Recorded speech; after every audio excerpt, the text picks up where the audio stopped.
Shabbat Shalom.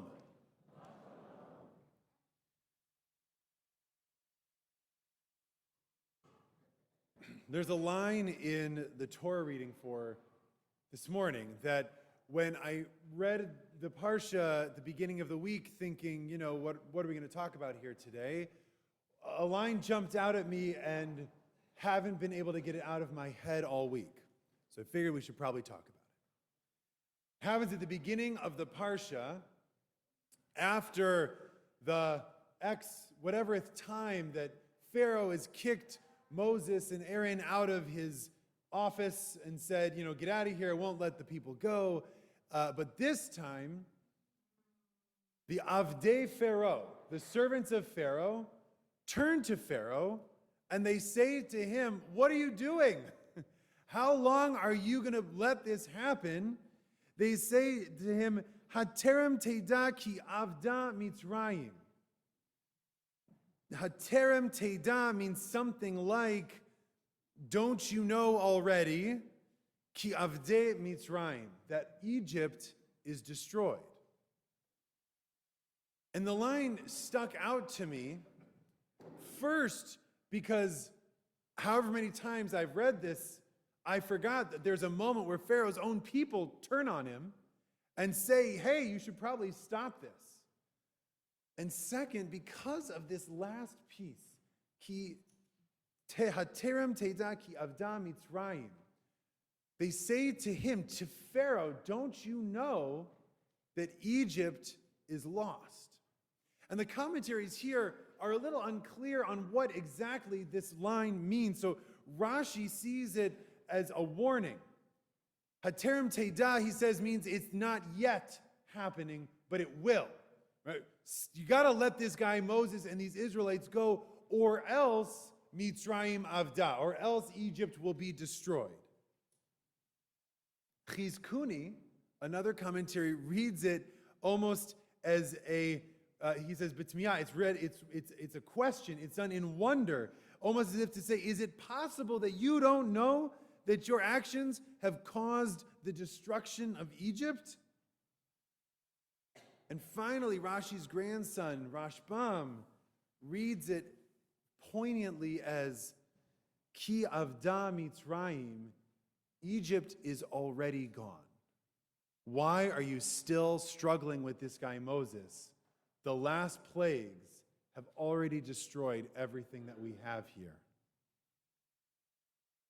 So this moment when the servants of Pharaoh finally speak up is either poignant in that they offer this final warning before the plagues and Moses and Aaron and God enter into this end game, or it's poignant because they're saying we've already lost.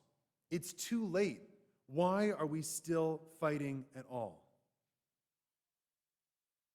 And these words rang in my head all week because I feel like we are in this situation in many places in our lives.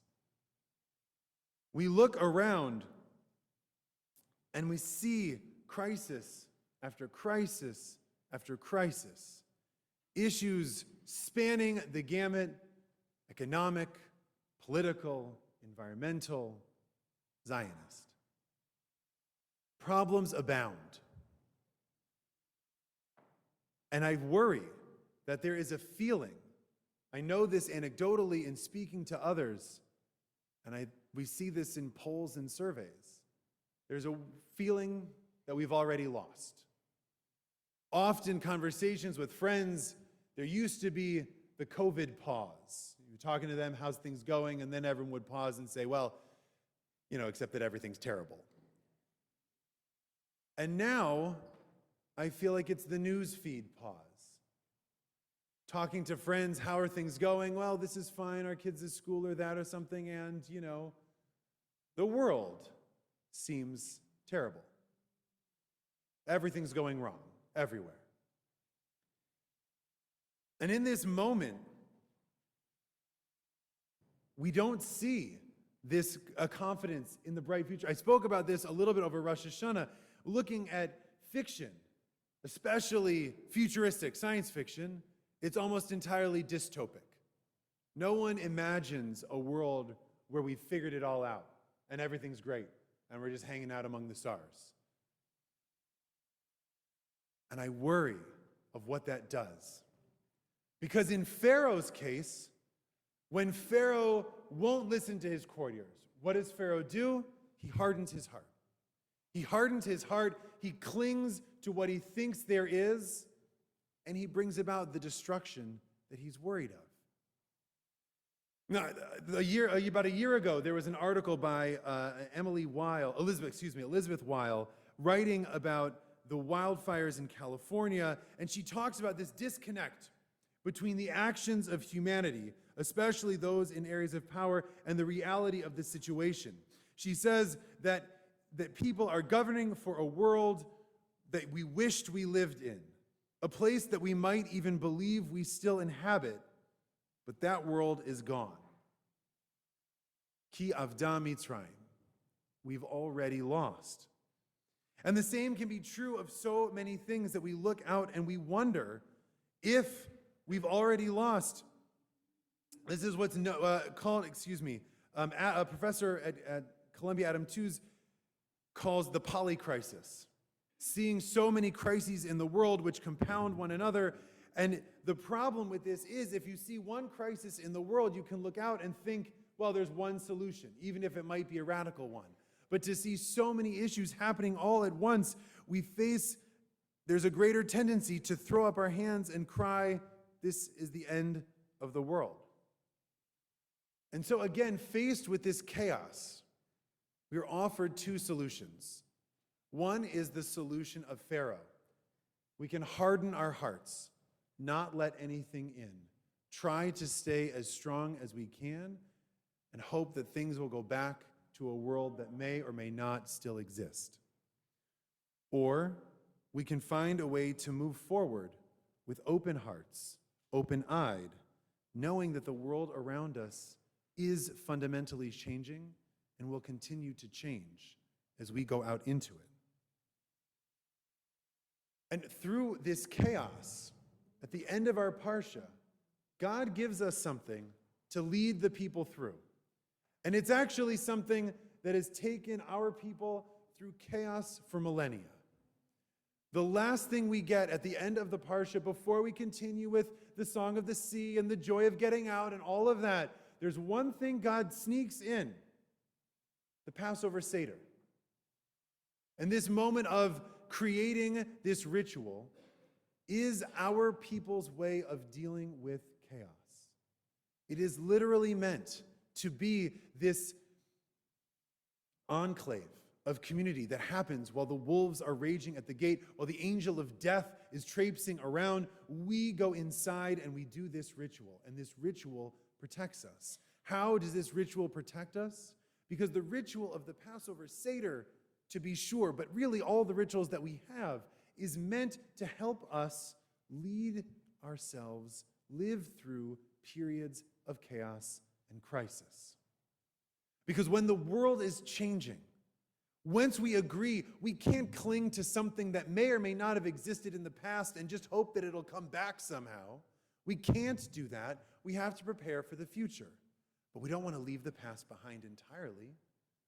The Passover Seder teaches us, how do we take the lessons of the past, lessons hard won through slavery, through tragedy, and through joy and through victory? How do we take those lessons and hold on to them while the world around us changes? Not only do we hold on to them, but the Seder is ultimately focused on what? Children. Children and the future.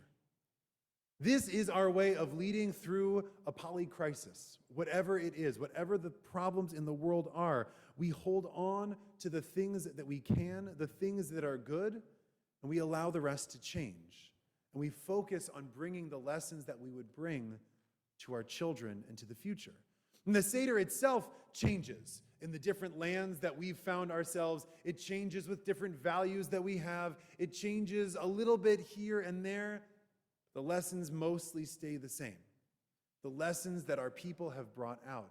This way to navigate through a period of crisis is to come together, is to share our story and to think about how we can help others around us. The Seder itself invites in strangers and change. We add a little to the Seder plate. We have an orange now. The Seder also asks us to think of the past, generations and generations ago, not only the past of the mythic past that we go back to, but also the past of what my Zaydi's Seder looked like, what his Bubby's Seder looked like, how our people have observed over the years. And it's perhaps also a comfort in a world that seems full of danger and change to know Pesach is coming. We're going to have a Seder just like we did last year, just like we did the year before, and the year before that. Because the Seder that was observed, that we read about this morning, has been observed unbroken for thousands of years. And we can take comfort in that even as the world around us seems to be coming apart. But there will be Pesach, we will have a Seder, we will tell our stories, we will go out into the world anew. We'll invite others in, and then we will leave. So there is chaos in the world. One need only swipe right on your iPhone to see. There is danger, there is violence.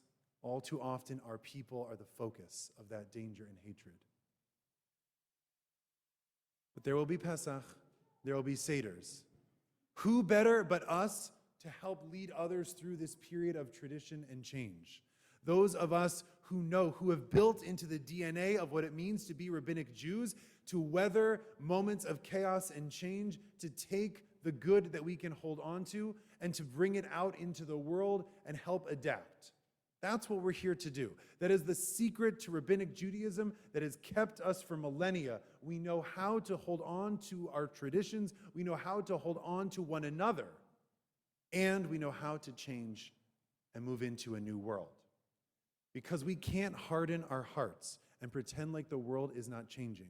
We can't harden our hearts to the hatred and the violence around us, nor can we let it overwhelm us so that we throw up our hands and say all is lost, ki avda Mitzrayim. Because it is not. It is not gone, and it will not be gone as long as we can preserve that which makes us special and unique and good. As long as we can preserve our connection to one another, then we can move out into a chaotic world and know that we will make it to the song of the sea at the other side of the chapter. Shabbat Shalom.